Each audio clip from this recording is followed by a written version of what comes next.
Bienvenue dans cette présentation consacrée à la structure fondamentale de notre espace juridique commun, la hiérarchie du droit de l'Union européenne.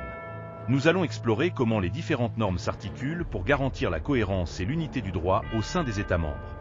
Au sommet de la pyramide juridique se trouve le droit primaire. Considéré comme la constitution de l'Union, il regroupe les traités fondateurs, notamment le TUE et le TFUE, leurs protocoles, ainsi que la Charte des droits fondamentaux. C'est le socle suprême sur lequel repose l'intégralité de l'ordre juridique européen et auquel toutes les autres normes doivent se conformer. Directement issu des traités, le droit dérivé constitue l'outil législatif quotidien de l'Union. Il se décline en plusieurs instruments: les règlements, d'application directe, les directives, qui fixent des objectifs en laissant aux États le choix des moyens, et les décisions, obligatoires pour leurs destinataires.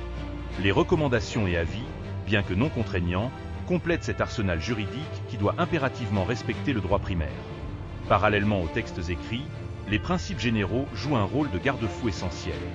Des concepts tels que la proportionnalité, la légalité, la non-discrimination et la protection de la confiance légitime sont utilisés par la Cour de justice pour interpréter les règles et combler d'éventuelles lacunes juridiques, garantissant ainsi l'équité du système.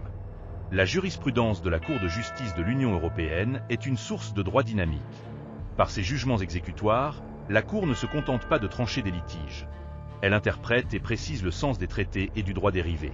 Elle joue ainsi un rôle fondamental dans l'évolution continue et l'harmonisation du droit européen. L'efficacité du droit de l'Union repose sur sa relation avec les ordres juridiques nationaux. Deux règles prévalent: la conformité obligatoire des lois nationales et le principe de primauté.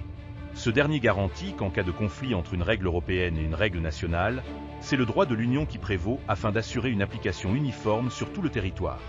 En conclusion, cette image synthétise l'architecture hiérarchique que nous avons détaillée.